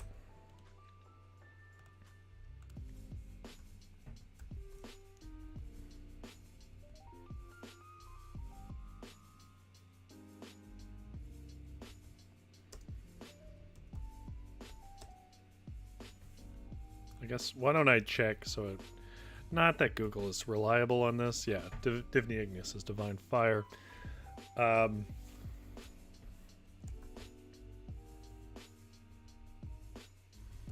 then Vitae is life, right? Yeah.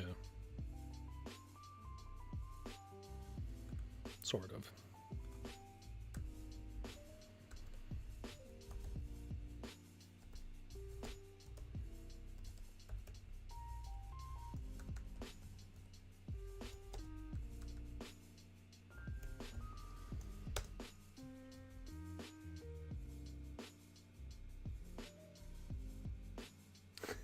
Witchery says that was Cinderella. This is fairy godmother erasure. Was that Cinderella? I gotta be honest, I haven't watched a lot of Cinderella. I watched it when I was younger. It's not the one that I identify the most with. Zombie Wolf says, in keeping with Solaris's theme. Yeah, it was a good idea. I appreciate it, Zombie Wolf. Divni Igneous Vitae. I whispered on a voice cracking.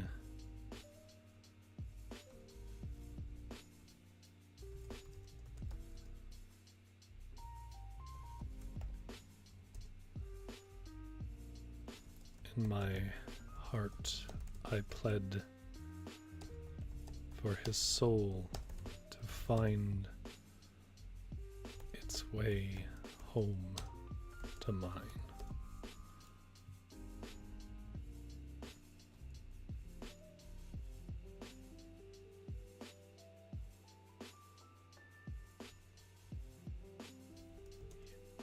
Then,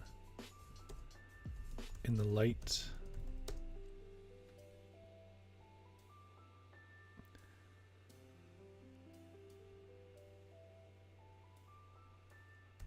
of the crystal atrium,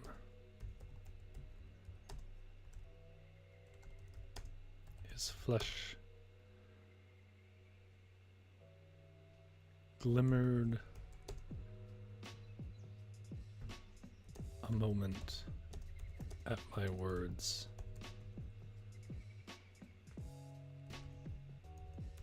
Near as sweetly as the dawn after a cold night. He was further. Oof.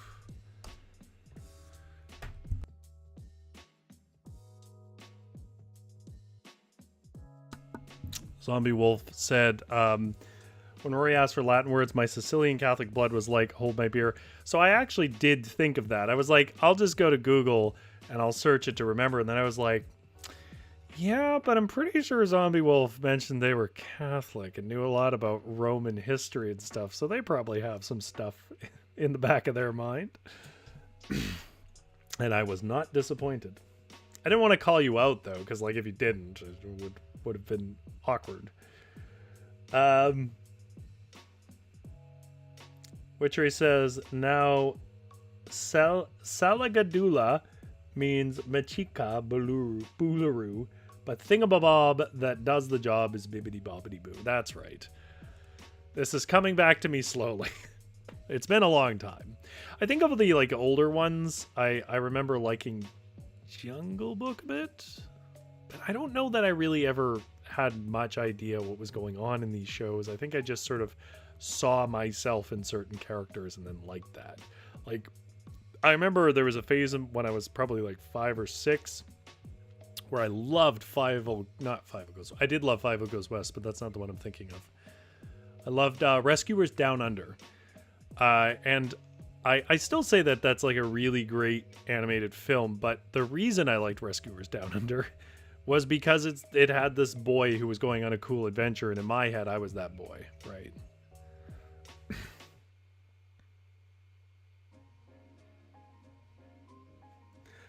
Zombie Wolf says, does Rory remember the first time he asked me for some random trivia and I panicked? Yes, which is why I didn't want to call you out. Near as sweetly as the dawn after a cold night, he was further from the material of his being than I had anticipated, but not lost.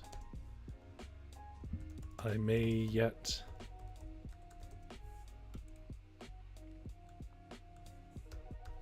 I found for the first time since his death true hope blossom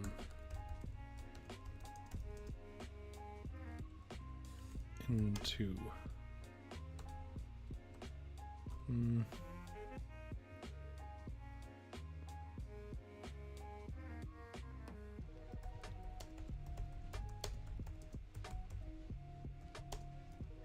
I would see him raised.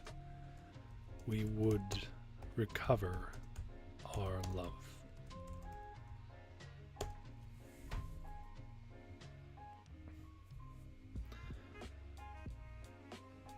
Witcher says, good choice. Oh, you mean Rescuers Down Under?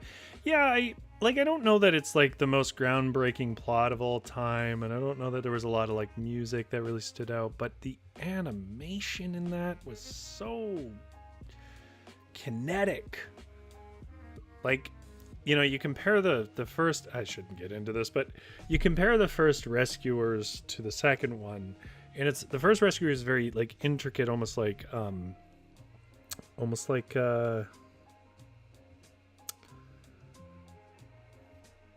little sets for a theater, or like dioramas. They're very intricate little beautiful ideas about how small things would live in a big world, and you know the way they reinterpret objects of the world, and it's really quite fascinating. There's always something to look at, but the frames are very stagnant, right? Like they move around in the frame, and the frame will cut to another frame, but it's very stagnant. But when you get to Rescuers Down Under, it's never stagnant. It's always moving. There's always movement. You're moving with the bird. You're moving in the credits across the land. Like it's always there. The Giant Eagle Mama, yeah, is a great one. And I think I really was charmed by that. In years past, when I've watched animation, I really enjoy what I describe as like a kinetic animation, like that, where the focus is on the movement. And the movement, there isn't like such a clear cut from frame to frame. And that's probably why Jungle Book stands in my mind, because while it is a very statically framed movie, the characters within it have these very animated, beautiful cycles, some of them quite famous.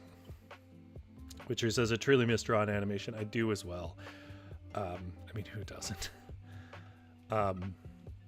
I wouldn't say that I'm going to fully resent the stuff that was made possible by not having to depend on fully hand-drawn animation all the time. Like, there's a lot of things that we would have never seen because it just wouldn't have been able to justify the enormous cost.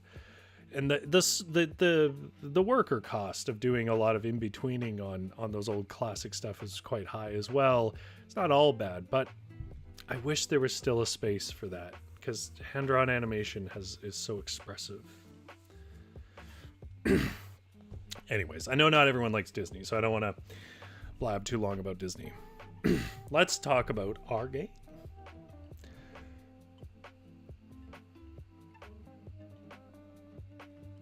Well, that's interesting, Zombie Wolf. My partner is a animator. I think I've mentioned this before. And they are technically 2D, But even 3D uses 2D in the design phases, which is where they are working at the moment, is in a design for a 3D show, but they all work in 2D. But I have heard that in up here, there is no distinction between the 2D and 3D in the union work, but it might be different down in LA.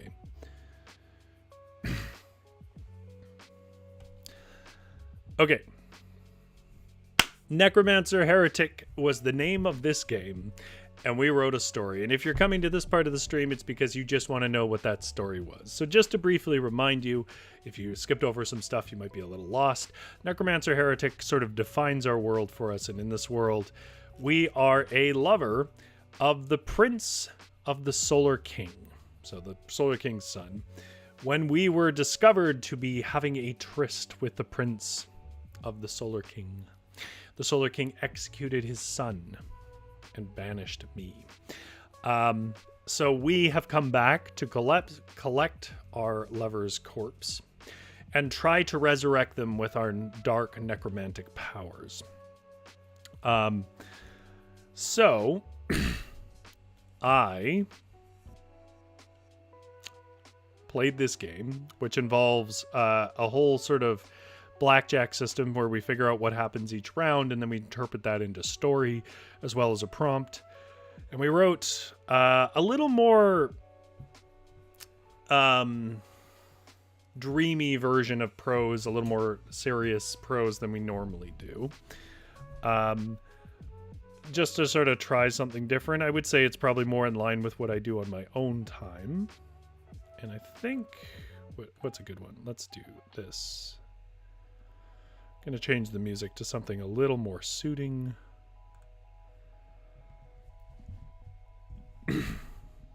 Solaris was pale on the obsidian slab. His sun's soul was dim and near black, his soft eyes wide and lost.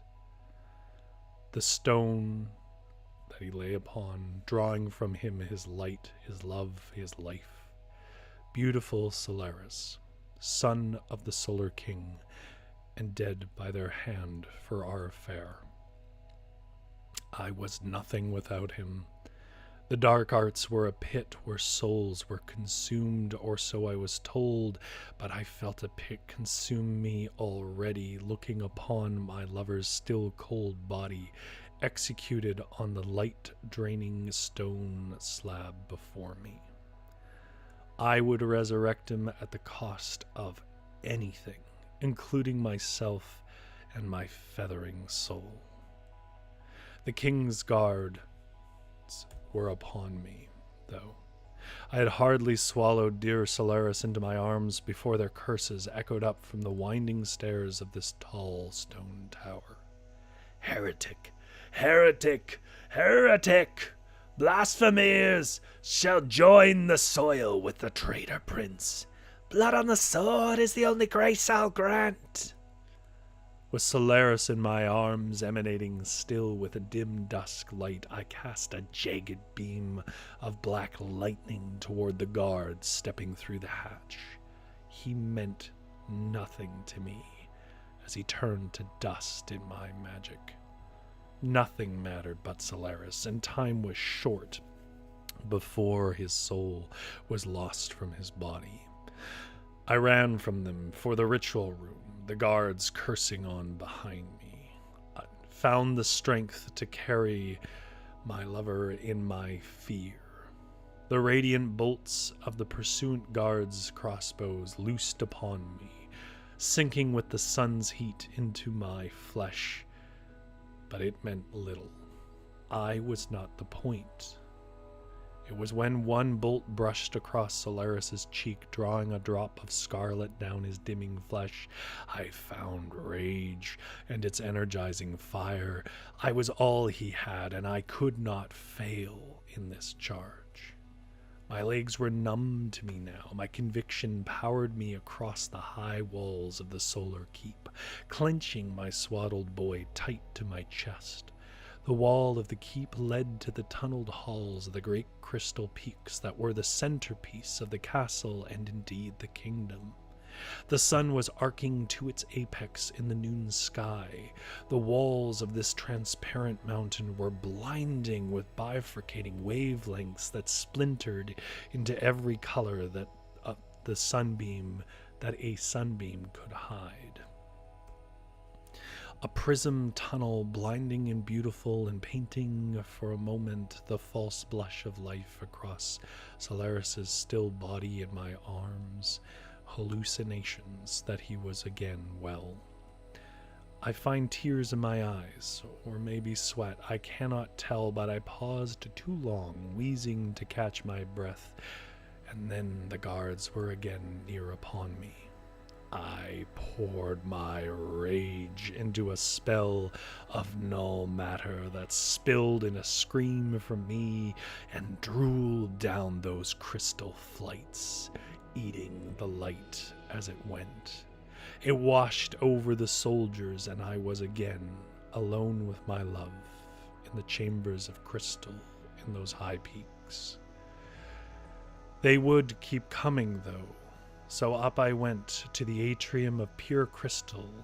I had carved this place in my nights and days of consuming grief since his slaughter. It was a wide dome with walls of pure crystal that stood proud as spears from every surface and every angle. Each crystal painted the pure diamond dais at the center of this hollowed peak with the rising sunlight outside. I lay Solaris upon that dais and began my dread incantation. Below, in distortion and echo, I could perceive the coming of more violent men. The sun was near its apex, and the points of splintered light drew focus on his beautiful body. The heat was immense, and I was withering in it. My soul was woven to the void and the dark ways of the cosmos. I could barely stand to be in the daylight, let alone being under this mountain's lens, but I sputtered out the incantation through my dripping sweat, darkening his swaddling binds with spittle briefly. It evaporated as quick as it came. The guards were almost to us. Divni Ignis. Divni Ignis. Vite! I whispered on a voice, rough with tears. In my heart I pled for his soul to find its way home to mine. Then in the light of the crystal atrium, briefly his flesh glimmered, near as sweetly as the dawn after a cold night. He was further from the material of his being than I had anticipated, but not lost. No, not lost. I found for the first time since his death true hope, and it renewed my will. I would see him raised. We would recover our love. Zombie Wolf says, random trivia. May 22nd, 2010 was the very first cryptocurrency transaction. The cryptocurrency Bitcoin, and the purchase will forever be remembered in history. A Papa John's pizza. And if I remember Dan Olson's video, well, it wasn't even the pizza place that sold it to him. He just paid some other guy crypto to bring him a pizza, and he did with real money.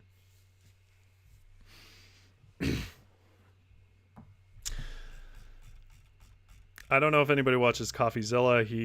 He's a decent, and I guess you would call him investigative journalist on YouTube. Sort of amateur, I guess. I don't know. He's about as mature as all of them, to be honest. But he had a video just out where he explained that a bunch of one of the main people in AI right now was just formerly a rug pull crypto scammer, which I guess is not terribly surprising.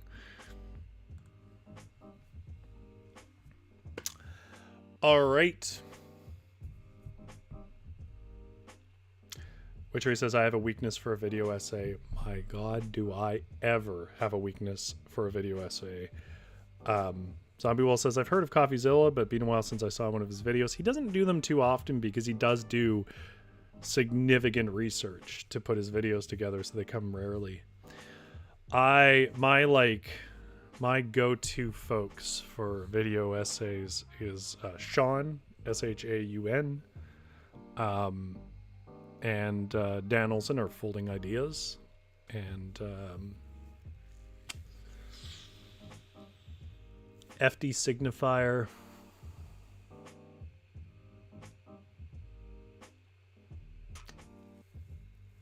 Jacob Geller, who I think is massively underrated.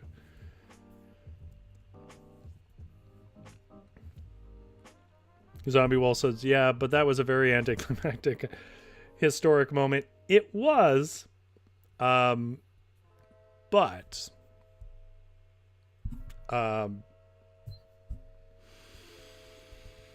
I think it's also a telling one for how things would go. Witchery says, Lady Knight the Brave. I don't think I know them. I'll have to look at them up. There's a couple of others. I can't pull the name to mind because I only found them recently, but there was one that did a really interesting sociological analysis of the politics of mental health diagnosis, focusing on autism, but in general they spoke about it. I don't know that I agreed with everything they said, but it was really well done. It was really well constructed. I enjoyed that. I think I've mentioned it before, but I think everyone should watch Jacob Geller's Who's Afraid of Modern Art, because I think that is a very good description of my philosophy on art. And so on. But anyways, yes, Witchery I do as well. I had Nebula for like a month, and I just burned through the videos she had there. I was also there for some of Jacob Geller's stuff. Zombie Wolf says, this was fun. I'm glad I contributed some random Latin in here. I never thought I could call upon that knowledge. Well, we'll do it more often. Tammy says, wonderful stream tonight. Thank you for your wonderful voices. It was fun. Wonderful night. Sweet dreams all. I hope you feel better, Tammy. I hope they fix you up sooner rather than later. I think you're American, so I hope they don't like empty your bank account to do it. Nerd Writer, yes, that was one I was trying to remember. Nerd Writer, I think, was like my first hit of it. I found some video like 8-9 years ago of his, and I was like, ooh, this is cool. It's like being in university, but there's visuals. Yeah, it's like half the other half I follow is like gaming streamers, like Outside Extra and Outside Xbox, and I think I like Souls games a bit, so I like Lobos Jr. and things like that. Like it's more predictable, less look at me, I'm cool stuff. But yeah, for the most part, what I follow is video essays. I'm trying to remember the name of probably the most iconic trans woman essayist. She is excellent, and I can't think of her name. Anyways, I'm rambling, and that is not what you came here for. So, thank you, everybody in the chat. Thank you, Genera, for dropping by. Uncle Kitty, we look forward to your return. I hope you're doing well. Zombie Wolf, Witchery, Jum Store, Tammy, GS, and I think that was our whole crowd tonight. I gotta stop naming names because I'm gonna forget people and then kick myself for the entire weekend. If I forgot you, I'm sorry. And if you lurked, I'm sorry. If you want to try this game, I will have it linked in a pinned comment below after this video is no longer live. I don't have any association to the folks who made it. I just was an interesting game, and actually it was a bit of a steep learning curve, I will say. I felt like my eyes were crossing a bit when I read these rules earlier. But now that I've gotten over that hump, I did really quite enjoy the game. I think it does a good job of developing a narrative, but still involving a little bit of a tactical part of my brain. I like the art. I like that it's all human-made. That's a thing for me. Oh, hey, I do have a question. I'm not going to wait for an answer. I'm going to end the stream, but if you want to answer in the chat, you can, because it hums for a couple of minutes after. Or you can answer in the comments. I do want to make a trove. If you remember when I made, I played the game Troves, it was this sort of randomized D&D style game. I do want to make my own troves. And I thought about doing it on a stream because it is something that kind of works on a stream, but I don't think it really fits this stream, and it certainly doesn't fit the Fireside Fairy Tale stream. But I don't really know where to put it, or what to do with it, or when to run it, or if anyone would even want to be a part of that. It's mostly just like picking words and designing things. Like, it would definitely be even more nerdy and less entertaining than this. So is that interesting to anybody? And if so, when do you think I should do it? But beyond that, take care of each other while I'm out there. And, you know, you don't have to go home, but you can't stay here. ContraPoints, was it? Witchery and Philosophy Tube. That's correct. I knew there was two. I think I like Philosophy Tube a bit more. No, maybe it's ContraPoints. Is ContraPoints the one in the bathtub? Because it's the other one I like the most. Anyways, everyone's saying Thursday stream. I just don't think it's very entertaining, though. Like I feel like the Thursday stream is supposed to be a narrative. It's not a narrative. It's like picking words and stuff. I don't know. Maybe we will. Okay, I'm getting votes for Thursday stream. Anyways, can't stay here is what I was gonna say. You don't have to go home, but you can't stay here. Get out of my shop.